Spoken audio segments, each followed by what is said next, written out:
Assalamualaikum, berjumpa lagi dengan Fauzi. Setiap usaha itu pasti ada cerita dan liku-likunya. Dan jangan remehkan usaha kecil dan menengah. Ini adalah sebuah bukti dari sebuah usaha laundry, usaha cuci, setrika untuk memenuhi kebutuhan rumah tangga. Disitulah tercipta sebuah peluang, di mana di sini terdapat karyawan bagi orang-orang yang membutuhkan sebuah peluang. Di sini terdapat, kita akan ngobrol-ngobrol dengan pemilik usaha ini, seperti apa kisah dan ceritanya dalam menjalani liku-liku usaha laundry ini. Ikuti terus video ini sampai selesai. Jangan lupa like, komen, dan subscribe agar tidak ketinggalan dengan video-video saya berikutnya. Usaha laundry ini, ikuti terus video ini sampai selesai. Jangan lupa like, komen, dan subscribe agar tidak ketinggalan dengan video-video saya berikutnya. Usaha laundry ini, ikuti terus. Andri, jangan lupa like, komen, laundry kiloan saat agar ini. tidak Tadinya ketinggalan berawalnya sih video-video karena berusaha untuk cari sampingan lah, pengen cari uang lebih. Karena sebenarnya ada fix income dari pekerjaan Andri yang sebelumnya. Gitu. Saya terpuruk mas pada saat itu, gitu. Jadi kita gimana caranya bertahan hidup awalnya itu. Awalnya karena sering liputan, terus sering ngelihat ada jasa Binatu gitu, laundry kilo. Terus saya pernah saya terpuruk cari feature foto untuk koran yang usaha yang lagi buka gitu, pada saat lebaran. Tiba-tiba terus ada beberapa kawan ngajak ke liputan ke laundry. Lebaran ternyata permintaan laundry pada saat itu bagus gitu. Dari sekian banyak usaha yang tutup, libur, mereka yang yang buka. Sampai karena lebaran. Karena kan ART kan pulang kampung. Nah, ternyata di kantor ada beberapa kawan juga yang ngejalanin usaha yang serupa gitu dengan itu. Gitu. Sempat cari-cari juga awalnya apa ini pilihan yang tepat atau bukan gitu. Sampai saya pernah usaha hancur gitu awalnya. Waktu itu jadi gini mas, ada beberapa gue usaha sepatu ada jasa. Jadi udah macem-macem sebenarnya. Sepatu discontinue, gue beli, gue jual. Ternyata sepatu itu ada expire. Pada saat nggak dipakai malah hancur sepatu itu. Akhirnya kita rugi. Banyak. Kemudian ukuran kaki orang itu beda-beda. Yang kedua itu selera warna juga. Orang masih belum terlalu pakai sepatu sneaker kayak sekarang. Kalau dulu nggak kayak gitu. Akhirnya kita jadi benar-benar sepatu itu buat operasional rata-rata orang lah ya pada saat itu. Saya hancur, coba cari jalan, ngemper-ngemper jualan pakaian. Sampai pada saat butuh modal, ada satu aset yang mau saya korbankan untuk usaha itu. Jadi saya mau ngambil usaha, mau kontrak kita di pasar untuk jualan pakaian. Saya sampai pada saat gue menawarkan aset kepada temen untuk modal, dia bilang, seberapa sering lo beli baju, kata dia gitu. Paling setahun sekali kalau lebaran. Saya bilang gitu. Terus dia nanya lagi ke saya, berapa kali lo cuci baju? Setiap hari lah. Udah itu aja jawaban. Itu yang harus jadi usaha pilihan lo. Kebetulan dia punya laundry. Akhirnya saya menduplikasi usaha yang udah jalan dari kawan saya itu. Sampai akhirnya jalan. Aneh kok ternyata iya.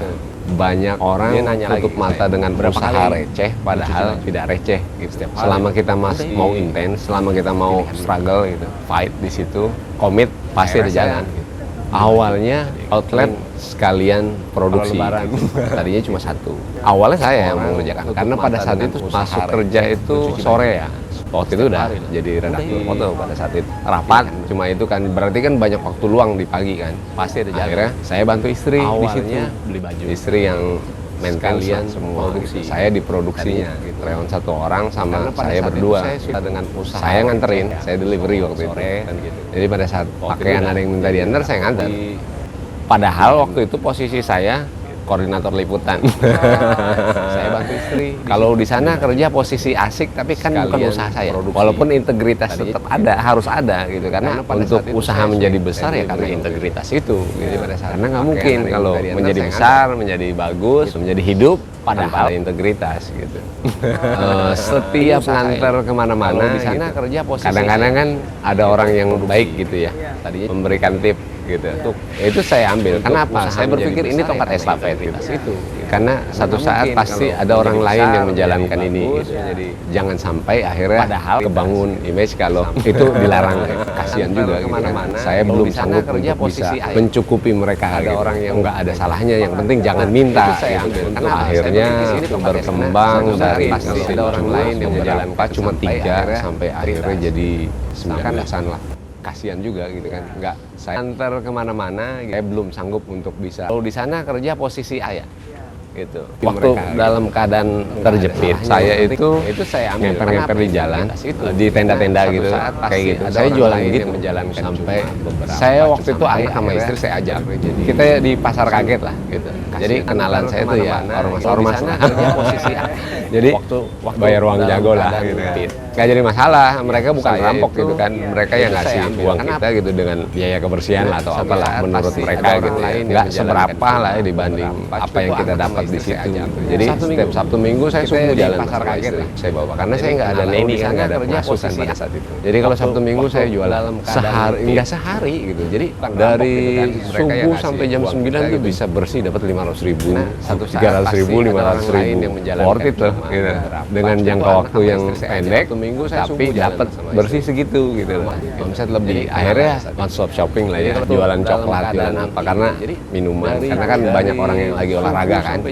Cuma yang kendala utamanya adalah hujan. Musim hujan kita nggak jualan. Sama saya kasihan ngeliat anak sama istri gitu, saya ajak ngemper. Keinginan saya tuh cuma pengen bikin usaha yang bisa dikelola oleh istri, tapi anak sama istri itu nyaman. Karena rumah saya di pinggir jalan, kebenaran itu rumah di pinggir jalan, saya nggak ngontrak.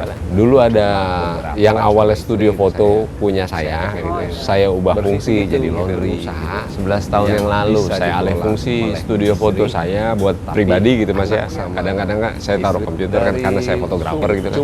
Studio itu saya alih fungsi jadi laundry gitu. Kenapa saya nggak memilih usaha fotografi padahal passion saya di fotografi gitu.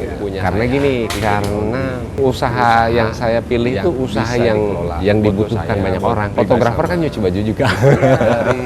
Tapi pencuci baju orang yang kerja kan belum tentu fotografer. Sebenarnya itu fotografi. Sebenarnya sih logikanya sederhana aja Mas gitu. Akhirnya ya ternyata bagus. Nah, saya punya strategi kenapa kita masih bisa bertahan walaupun dalam keadaan pandemi kayak gini, alhamdulillah gitu. Karena gini Mas, kita tuh selalu ngimbangin permintaan pasar. Jadi kalau loading jumlah pakaian kotor banyak, kita imbangi dengan kapasitas produksi, nambah alat produksi, nambah alat produksi. Jadi saya nggak pernah mundurin waktu. Jadi harga reguler, tapi pencuci baju orang itu jadi nggak pernah. Jadi nggak ada sehari 2 hari, orang setiap hari tuh pakai baju. Jangan dibikin telat. Maaf Bu, belum jadi. Maaf Bu, oh enggak, komitmen kita one day service. Nah, jadi no excuse gitu. Karena saya di koran dulu kan ya. Karena saya di koran, kan kita harian. Saya cuman konsepnya harian. Saya cuman mengadopsi sesuatu yang besar ya, perusahaan besar dijadiin UMKM gitu. Sistem di sana diubah sama saya, dipindah ke sini. Kalau dulu kan produknya foto, ya kan. Kalau sekarang kan cucian gitu. Cuma kan one day service. Seperti di koran kan no excuse, mau ada mau enggak foto besok harus terbit. Apapun yang terjadi besok terbit. Mau ada karyawannya atau enggak itu harus selesai gitu. Karena itu udah bagian dari komitmen usaha. Saya nggak mungkin bisa mengelola ini, nggak bisa memanage karyawan kalau saya nggak punya pengalaman basic pengalaman di kan kita pekerjaan lama. Karena sebenarnya laundry itu ribet dalam perusahaan saya karena detail, perintilan, ribet karena kan jumlahnya laundry kiloan itu kan banyak loh Mas. Hitungan 1 kilo itu bisa beberapa pakaian. Berarti kan lebih detail kan proses pengerjaannya, proses penghitungannya gitu. Sebenarnya bicara masalah kualitas bersihnya atau enggak gitu. Makanya kita tuh jadi ada semacam estafet serah terima tugas. Begitu dari outlet serah terima ke pencuci, dari cuci serah terima lagi ke bagian setrika. Malam itu kita udah kasih penugasan yang nyetrika. Kalau malam kan budgeting buat liputan besok nanti ke sana.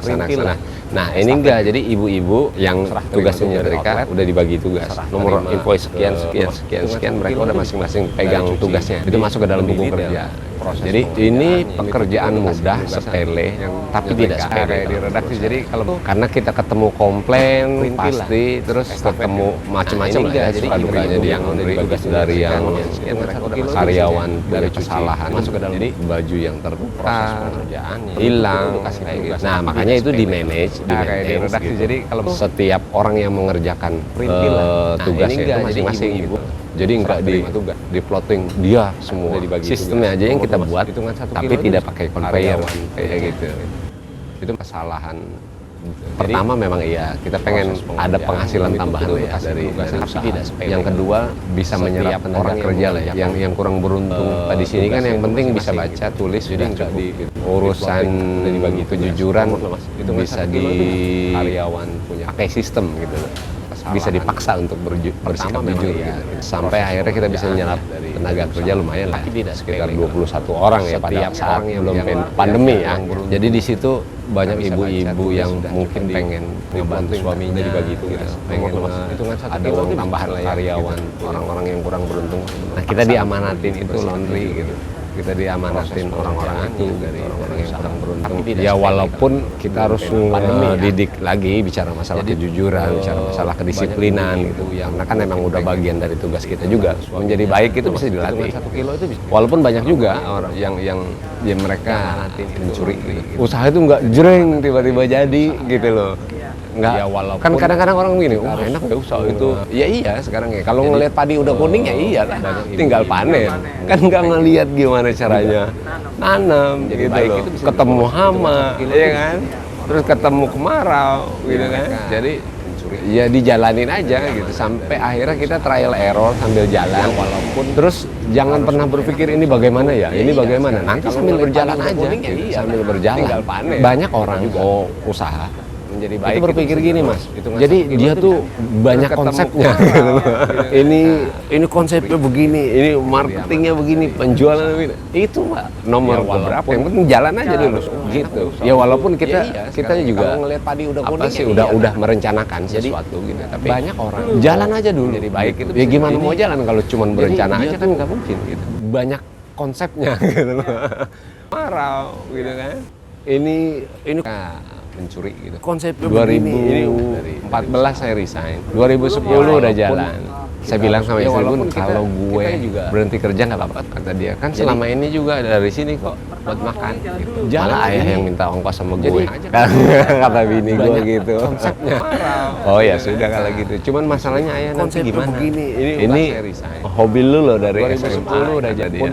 Lu berarti harus ninggalin itu loh. Saya juga nggak kerja, nggak ketemu temen gitu, fokus di laundry. Oh nggak jadi masalah gua. Karena makin lama makin ribet kalau gue lihat. Makin lama makin ribet karena mesin harus di maintenance juga. Konsepnya begini, ini harus dibenerin juga. Kebenaran gue suka ngoprek. Kalau misalkan biaya servis ada orang lain yang servis, bukan berarti pelit, cuman orang usaha tuh harus tahu ya, yang dari hulu ke hilir kita harus paham gitu. Bagaimana kita mau paham kalau kita nggak terjun langsung. Saya kasihan melihat istri karena ini butuh didampingi. Saya dampingi bicara masalah sistem, saya bangun sistemnya, saya mesin-mesin saya yang kulik ya, awalnya dipelajari gitu. Oh ini ternyata. Sekarang kan informasi gampang mas. Dulu zaman dulu mungkin orang nge-share tentang beresin mesin pengering aja kan ini butuh ngelihat YouTube. Kalau dulu saya udah YouTube. Dulu ada saya pernah lihat repair klinik karena ini kan mesin-mesin Amerika ya. Makanya saya suka ngelihat YouTube ada repair klinik gitu. Jadi servis sendiri akhirnya gitu. Sampai berjalan terus saya resign. Saya resign ya. Ternyata gini, yang membedakan orang kerja sama orang usaha itu cuma sebutan. Kerjanya wartawan. Penghasilannya berapa? Jauh lah kalau orang. Jadi ternyata di jurnalis itu sampai berjalan pertemanannya itu nggak murni pertemanan. Iya, yang membedakan orang jadi gini, kerja sama orang menghargai karena lu jurnalis gitu. Bukan karena pribadi lu gitu. Pada saat gue keluar dari situ udah nggak ada yang kenal sama gue hilang dari buku telepon mereka gitu. Karena nggak ada pertemanan yang murni pertemanan gitu dalam dunia. Orang menghargai saya dalam dunia kerja jarang, cuma beberapa orang aja. Walaupun saya masih banyak ya yang masih bersahabat sampai sekarang, silaturahmi masih sampai sekarang gitu loh. orang nggak mau ngambil sikap untuk keluar dari kantor itu karena jaringannya. Nggak ada. Padahal pertemanan itu karena kepentingan kok. Orang menghargai karena lu jurnalis gitu. Jarang, cuma bukan beberapa orang aja, walaupun saya masih di kantor ada tukang somai waktu yang saya ngobrol sama dia langganan, akhirnya nggak buka. Saya tanya kemana sih bang, nggak mau ngambil kok nggak buka keluar dari kata tukang somainya gitu. Tapi pertemanan itu karena kepentingan kalau dikali 5 hari yang seminggu kali gedean dia kayaknya sama gaji dia nggak redaktur. Bagi saya itu kita jangan underestimate lah sama orang-orang yang punya usaha kecil gitu. Jadi cuma bicara masalah sebutan aja gitu. Pekerjaannya apa? Redaktur foto, fotografer. Pekerjaan apa? Tukang somai. Coba kalau diadu dong PT kalah yang dekat. Nah itu yang akhirnya memotivasi saya untuk jadi usaha juga, gitu. Bikin usaha juga. Gitu. Sampai akhirnya saya beranikan diri untuk full time. Kenapa saya full time? Saya nggak mau ada 2 pilihan dalam hidup saya. Saya harus memilih satu. Karena saya bakal komit di situ. Karena gini, kalau itu yang melatih diri kita nggak ada pilihan lain, itu yang jalanin. Berarti kan harus hidup mati gue di sini. Berarti kan kita harus jalanin. Kalau ada pilihan, apalagi pilihan lainnya jauh lebih enak. Jadi karyawan nyaman, keluar negeri bisa setahun bisa 2 kali. Cuma kan kalau ada pilihan itu mungkin akhirnya ketika ini nggak jalan kan saya lebih memilih itu. Akhirnya mengorbankan yang udah saya bangun juga dari awal. Saya nggak mau kayak gitu. Makanya saya sengaja keluar untuk membuat diri saya nggak ada pilihan. Iya, mau bagaimanapun caranya, ini harus jalan. Tukang somai. Coba kalau dia cuma kan kalau ada pilihan itu gue mau ngebangun usaha ini gue nggak punya modal. Tapi dulu gue punya kartu kredit waktu kerja. Ada beberapa waktu itu, ada banyak. Punya kartu kredit itu banyak karena gini. Karena gue suka coba-coba. Jadi gini, waktu gue punya kartu. Jadi sengaja gue bikin pembeliannya itu bagus. Karena gue biasa keluar negeri waktu lari liputan. Gua kadang-kadang beli souvenir, ngegesek di luar. Sangkanya gue sering belanja, padahal enggak. Akhirnya gue bikin kartu kredit banyak. Kartu kredit banyak itu yang akhirnya gue jadiin modal buat coba-cobanya gini. Jujur aja. Jadi gini, jujur aja. Gue gitu. Gue punya karena gue ada modal. Dibilang modal nol. Gue bikin kata orang bohong. Emang bener kok. Gitu. Gue dari itu sih bang. Dari kartu kredit gitu. Nah, iya kan kartu kredit kan itu kalau kita belanja atau gesek segala macam kan itu 3%. Kalau laundry kan bisa 40%. Berarti kan kita ngebuang cuma 3% kok. Gitu loh. Masih punya margin 37%. Jadi sesederhana itu. Emang benar kok. Kenapa pilihannya laundry? Karena laundry kan dibutuhkan gitu. Jadi yang memang putarannya cepat gitu loh. Yang usaha-usaha yang middle to low gitu. Bukan usaha-usaha yang besar gitu, skala besar. Jadi kalau jualan gorengan kalau outletnya ada 100 juga kelar mas gitu loh. Emang sih belum begitu banyak ya. Baru ada 4 ya. Nah, butuhkan gitu. Jadi iya kan kartu kredit sebelum pandemi itu saya mau meningkatin kapasitas produksi sebenarnya. Usaha-usaha yang loadingan itu pakaian permintaan itu jadi tinggi gitu untuk pencucian baju itu pada saat liburan sekolah pertama. Yang kedua musim kering malah gitu, musim panas. Kalau musim hujan orang lebih milih untuk nyuci terus ngejemur di rumahnya. Kalau musim kering iya karena orang yang sumur-sumurnya kering. Terus yang berikutnya bukan pas puasa gitu untuk liburan sekolah, puasa, bulan puasa, terus Natal kayak gitu. Pokoknya liburan lah ya yang terkait sama liburan kayak gitu. Saya sih belum itu loadingan lagi besar-besarnya. Nah, dulu tuh sebelum pandemi kita tuh yang Sabtu aja bisa 1,5 ton, Minggu bisa 1,5 ton kayak gitu. Bisa 2 kali berturut-turut 1,5 ton setiap Sabtu Minggu. Nah, perharinya itu rata-rata kalau Senin, Selasa, Rabu, Kamis itu biasa sekitar 500 sampai 600 kilo. Dulu kapasitas produksi kita itu 1,5 ton sehari. 16 jam pokoknya kita dari jam 7 sampai kurang lebih jam 2 pagi lah udah selesai. Karena kan kita shift gitu. Per hari 8 jam gitu. Per 8 jam terus lanjut 8 jam dilanjut gitu. Jadi mereka gantian. Nah, waktu itu sampai 24 jam di bagian proses penyetrikaan. Penyetrikaan itu 24 jam. Karena kan komit kita one day service. Besok harus sudah selesai kayak gitu. Harus udah nyampe di outlet gitu. Pada saat karena kebiasaannya seperti itu kering malah akhirnya saya ngebangun tempat, jadi mereka gantian. Mau memperluas kapasitas produksi dan menambah kapasitas produksi. Tapi pandemi datang yang tadinya 21 ton gitu satu bulan, tinggal 1,5 ton. Menjelang bulan puasa pada saat karena saya nambah renovasi tempat itu untuk membuat mereka nyaman lah dalam bekerja ya. Awalnya kan gitu, biar kerjanya nyaman, biar enak, biar kapasitas produksinya juga jadi. Pandemi datang yang tadinya 21 ton gitu satu bulan, nambah ruangan gitu. Kita gedein workshop bulan puasa pada saat itu. Kita nambah mesin pada saat itu. Musim kering malah 3 shift. Ternyata pandemi pada saat itu mereka ganti. Jadi gini, karena kebiasaan yang sudah itu, bulan puasa itu bisa 200% peningkatannya. Saya berani buat berinvestasi di situ. Kita gedein workshop. Oh nggak apa-apa, kita bangun aja dulu. Kita pakai cash flow lah. Kita pakai cash flow usaha bangun. Ternyata pandemi pada saat tidak sesuai harapan karena kebiasaan gara-gara pandemi itu. Biar sampai akhirnya kita udah nggak punya kekuatan lagi untuk bisa bertahan. Dari 21 orang sampai akhirnya tinggal 3 orang. Coba bayangin mas, saya 11 tahun ngejalanin usaha, terus tiba-tiba ketemu keadaan kayak gitu. Sampai ya mereka nangis ya. Saya juga nggak punya kekuatan lagi. Karena kan bukan berarti kita jadi lemah gitu. Memang kita nggak punya kekuatan apa-apa. Tinggal satu dan siapa yang ngira gitu nyampe ke sini juga kan gitu aja dulu pada saat itu kan kita basic saya kan wartawan dulu Ebola nggak nyampe. Ternyata terus H5N1 nggak terdampak juga walaupun banyak teman-teman dari Wire pakai APD apa segala macam gitu. Memang tapi kan nggak ke manusia, nggak terdampak juga perekonomian pada saat itu. Kalau sekarang kan nggak apa-apa gitu semuanya kan. Yang dari awalnya puluhan ton ternyata sampai akhirnya cuma 1,5 ton enggak. Dan kita udah pernah ngalamin juga dalam keadaan pakai APD dan yang seperti itu gitu. Tapi kan nggak ya akhirnya kita jalanin aja dengan situ sabar gitu. Nggak mungkin lah gitu, buat berinvestasi. Makhluk hidup itu tidak dihidupi gitu. Yang dari kan udah hukum alam gitu.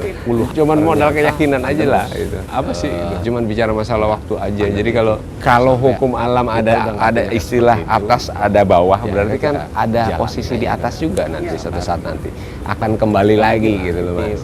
Jadi nggak semuanya di bottom terus, tinggal dijalanin aja. Jadi ternyata yang penting bagaimana caranya kita cuman bicara masalah waktu aja. Jadi kalau mereka pada saat udah mulai COVID mereda, mereka panggil satu-satu, saya panggil satu-satu, datang satu-satu. Ya walaupun kita sekarang masih survival mode on, yang penting jalan aja dulu, yang penting makan aja dulu semua. Ternyata kalau untuk menjadi besar ada saatnya nanti. Kalau nggak ada berarti selesai dunianya pada saat berarti semua orang berarti selesai semua, bukan cuma kita aja gitu. Berarti selesai dunianya. Saya cuma ngomong gitu aja. Nah, yang mengharukan itu pada saat gini mas, pada saat jatuh terpuruk, terus ada sampai karyawan ada yang ngomong kayak begini. Kalau untuk menjadi saya nggak usah digaji nggak apa-apa. Yang penting makan aja. Kalau sedih sebenarnya. Karena kita memang mengebangun mereka adik saya mas. Kalau menurut saya memperlakukan mereka adik saya gitu, bukan orang lain gitu. Saya nggak pernah ada gap gitu. Nggak ada patron klien saya atasan kamu bawahan nggak gitu. Sampai karyawan ada yang terbuka makan bareng-bareng gitu, ketawa sama-sama gitu. Jadi nggak pernah mendeklarasikan kalau saya ini atasan kalian, enggak gitu. Saya hilangin gap gitu. Karena gini, saya punya tujuan gini. Saya nggak mau mereka kerja terus-terusan lama di sini. Enggak. Di sini tuh belajar. Kalau kalian mau buka laundry, ayo. Kalau mau punya modal sendiri, silakan. Kalau mau ada modal, nanti kalian mau megang satu-satu, ayo. Gitu. Saya punya prinsip kayak gitu. Tujuan saya hidup itu cuma pengen menjadi bermanfaat buat orang lain. Manusia cari apa sih? Ngumpulin duit gitu. Seberapa besar sih perut manusia gitu. Udah cukup loh. Buat makan aja juga kan gitu. Anak sekolah udah cukup lah. Gitu. Ngapain kalau kita hidup mewah sementara orang lain kalian enggak, atau karyawan kita serba keterbatasan. Karena gini, nggak asik. Oh, fungsinya apaan? Orang lain. Justru itu kenapa saya sedih. Karena saya dititipin umat tuh cuma 21. Tapi saya nggak bisa mempertahankan itu gara-gara pandemi. Saya gagal. Saya ngerasa gagal. Karena apa? Saya nggak bisa ngejaga cash flow pada saat nanti kalian mau mewah. Nggak bisa maintain utang. Gitu. Padahal sebenarnya laundry itu resisten loh masalah krisis kalau menurut saya. Terus-terusan resisten. Dia beradaptasi kok gitu. Pada saat awalnya iya, jatuh tapi dia cepat beradaptasinya. Karena apa saya? Coba bayangin kalau misalkan saya nggak punya utang, mereka bisa tetap saya gaji walaupun produksi tekor. Karena biaya produksinya kan dari putaran juga bermanfaat buat orang lain. Selama kerja terus-terusan, berarti kan sesuai produksi sekian, berarti kan karyawan sekian. Manusia itu aja kan yang bolak-balik. Tapi kesanggupan saat awalnya iya, saya gagal. Saya nggak jatuh tapi dia gagal. Saya ngerasa gagal. Cepat beradaptasinya, nggak bisa ngejaga cash flow. Cuman kan nggak semuanya investor juga excuse dalam keadaan kayak begini. Gitu. Mereka juga kan butuh uang kan. Tapi mereka kan nggak terjun langsung di sini kan. Juga. Akhirnya psikologisnya padahal force mayor loh sesuai. Ini bukan kita doang loh dan nggak ngada-ngada loh. Gitu. Ya wajar sih saya ya karena mereka kan nggak semuanya paham juga mungkin ya. Ya manusia kan gitu mas. Kalau untung oke lah. Gaji walaupun kita bos. Kalau rugi ya karena biaya produksinya kan dari brengsek. Akhirnya selama satu, saya sering open house mas. Pertama ada orang yang pengen cari peluang usaha apa, banyak kawan yang kemarin di PHK gara-gara PPKM, restorannya ditutup, terus akhirnya dia nanya, saya kasih sistemnya, ini kayak begini, sistem kerjanya begini, ininya begini, gratis. Itu dari dulu. Awalnya gini, susah untuk memahami sistem dari awal gitu. Sampai akhirnya jadi komit buat saya dan istri. Saya bilang, Bun, kalau ada orang mau nanya laundry, mau ada, kita gratis, nggak usah bayar. Tujuan mereka itu sebenarnya hidup dan pasti mereka merekrut banyak orang. Pasti mereka nanti akhirnya bermanfaat buat orang lain. Terlepas mereka jadi ujung gitu gara-gara dia jadi kaya raya atau jadi kaya jadi bagus. Bagus lah gitu perekonomiannya, urusan lo sama Tuhan kan gitu, bukan urusan gue. Yang penting kan dia bermanfaat buat orang lain. Banyak kok karyawan saya yang akhirnya punya laundry.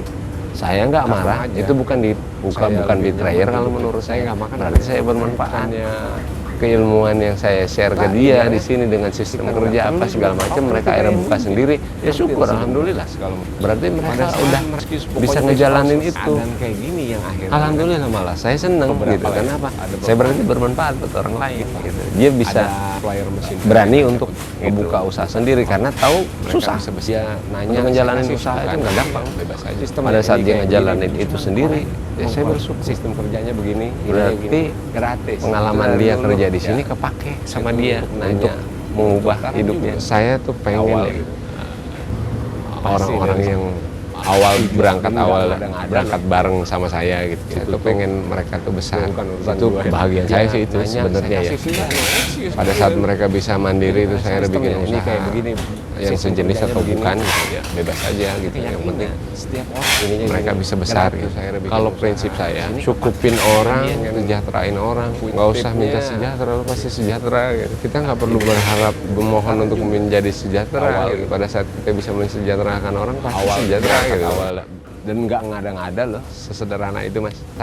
Saya pernah ada karyawan saya di outlet yang ini mas, manipulasi pembukuan itu orang lama. Jadi waktu itu karena sistemnya nggak cash di awal gitu. Jadi laundry kan kendalanya gitu, biasanya orang nggak cash di awal. Biasanya orang yang usaha laundry akhirnya dia menghitung nilai yang masuk di invoice padahal uang masuknya nggak segitu karena ada baju yang diambil, ada baju yang enggak, ada yang orang yang nggak tahu kemana ditutup jadi nggak jelas karena bukan sistem cash kayak begitu di awal harus bayar. Akhirnya pada saat baju-baju yang lama nggak diambil ini tiba-tiba orangnya datang itu yang masuk ke kantong pribadinya kayak gitu mas. Karena gini kita bayar karyawan itu nggak pakai termin loh, masa orang gaji diutang kan nggak mungkin. Berarti kalau orang mau nyuci baju ya awal masuk ya cash baru dikerjain karena mereka kan tenaganya juga kan nggak diutang lama. Yang pertama itu. Yang kedua kita tuh ya lumayan jadi konsisten sama pencucian satu hari selesai itu karena itu termin loh. Jadi konsumen itu bisa tetap bertahan sampai sekarang. Itu kita punya banyak langganan karena itu. Karena one day service tadi dengan harga reguler. Kalau orang lain kan mahal mas. Kalau dibikin one day service itu kan 2 kali lipat. Pedagang pakaian bekas kan sekarang lagi ngetren tuh mas. Nah itu pasar kita. Sebelum mereka jual mereka nyuci di kita. Itu pasar seger juga tuh. Tontonan mereka beli kan kayak begitu. karena one day service di awal harus bayar. Sekarang udah agak-agak udah banyak perubahan lah ya, udah ada tanda-tanda membaik. Sebenarnya sih waktu lagi kemarin iya ada. Sebenarnya tuh ngaruh pada saat misalkan ada pengumuman, ada pembatasan PSBB. Pada saat ada salah satu di awal harus bayar, akhirnya pada saat ngomong ini buat sih nggak banyak perubahan lah ya, karena kan rame tuh ya di medsos biasanya. Sebenarnya sih waktu lagi kemarin iya virus itu penurunannya drastis, yang berisiko terpapar malah kita kan nggak tahu ada pakaian orang udah pernah sakit atau belum. Pada saat itu kita dihadapkan sama situasi yang udah nggak bisa memilih, Mas. Mereka juga waktu awal saya tutup rame tuh ya, terus mereka telepon saya ke karyawan, kita di rumah mati, di luar kita mati, kita nggak buka juga mati, terpapar parah. Ya udah kita buka PSBB, tapi kesanggupan udah pada saat itu kita ngebahasain ke mereka tuh udah nggak bisa memilih. Kesanggupan laundry ini cuman bisa ngerekrut 3 orang, orang outlet 1, terus orang setrika 1, yang nyuci 2, 4 lah kurang lebih. Dan mereka saya gilir satu-satu. Coba bayangin Mas, ada 21 orang, kita gilir bergantian masuk ya, karena biar sama-sama. Pada saat ada sarden encer dari bansos, kita kumpulin itu terus kita bagi ke mereka. Di luar kita mati. Kalau bicara masalah sama aja, bukan berarti saya lebih nyaman hidupnya daripada mereka. Enggak, saya nggak makan mereka nggak makan. Saya bukannya nyaman sendiri, enggak. Malah idealnya mereka nyaman, kita nggak perlu juga nggak apa-apa, karena kan kita yang mimpin. Owner itu martir sebenarnya Mas, kalau menurut saya. Bicara pada saat mereka saya perlakukan no excuse, pokoknya besok harus selesai gitu. Berarti sama dong, mau cukup mau enggak, no excuse gue, lu juga harus cukupin gue kan gitu. Nah, saya punya keyakinan setiap orang ini pasti punya rezeki. Jadi pada saat mereka hadir di sini, pasti ada rezeki buat mereka. Saya cuma pada saat rezeki yang ada, berarti kan saya harus aman. Karena keadaan kayak gini yang akhirnya saya nggak bisa memperlakukan mereka seperti dulu. Biar rencana ke depan mungkin kita mau nambah cabang lagi kalau keadaan nggak baik. Jalan kemitraan sama ada beberapa lah ya. Ada supplier mesin saya yang ngajak untuk buka. Pada saat mereka gitu untuk buka outlet. Karena keadaan kayak gini yang akhirnya sama dong, mau cukup mau enggak, saya nggak bisa. Waktu pandemi kemarin kita tuh buat bertahan hidup itu sampai harus ngejual mesin kita jual. Laundry itu sebenarnya resisten sama krisis. Ada beberapa, ada juga yang tetap jalan bertahan, tapi memang kapasitas produksinya menurun iya. Gitu. Ada kawan juga yang laundrynya ada 70 orang, mau cukup tinggal 15 orang sekarang. Berarti kan mereka juga masih butuh mesin kan pada saat itu. Saya jual ke mereka yang masih bisa bertahan. Kebenaran mereka masih butuh mesin. Entah mungkin karena rusak atau apa ya, saya nggak tahu. Saya jual mesin. Saya jual mesin buat ada kawan juga yang saya pernah gini juga. Pada saat pandemi kita kan punya beberapa ruko, kita harus kontrak kan.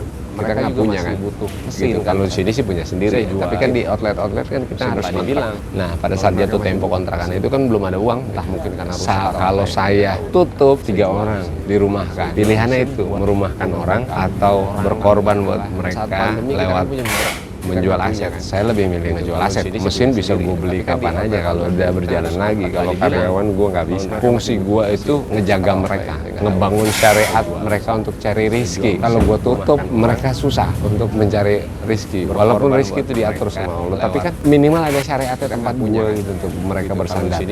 Karena kebenaran kan loading kan lagi turun. Berarti kan mesin-mesin terpasang kan harus nggak dipakai juga, Akhirnya kita jual aja. Kenapa saya bilang laundry itu resisten sama krisis? Mereka susah. Yang bikin hancur itu usaha itu bukan minimal ada syariat pandemi sebenarnya. Gitu. Kalau sini sih beneran. Jadi untuk orang-orang yang mau usaha jangan berfungsi. Nggak dipakai juga. Bertahap aja. Bertahap jalan. Jangan pernah sama aja kita menginvestasikan sesuatu dengan uang hutang. Itu gambling. Jangan. Mending cari kemitraan. Wah semuanya kan harus serba utang. Kalau nggak utang kapan? Kalau ada keinginan pasti ada jalan. Entah itu kemitraan sama temen gitu. Ada kawan yang mau sejalan sama kita, gitu. Ayo jalan gitu. Dia punya modal tapi kita punya keilmuan. Akhirnya berkolaborasi terus jalan gitu. Walaupun risiko. Karena waktu itu kita ngebangun, karena kan kita berhutang. Sampai akhirnya berhutang terus ternyata pendapatan di laundry-nya jauh dari beban hutang. Ada selesai. Karena usaha itu dalam keadaan seperti tadi, seperti pandemi itu orang itu jadi jauh lebih leluasa ketika dia tidak punya hutang. Karena bebaskan hutang, jangan hutang. Karena apa? Orang yang berhutang itu terhina di siang hari, tersiksa di malam buta. Karena juga akhirnya kita jual aja. Usaha itu dalam keadaan pernah dan seperti tadi sama aja kita seperti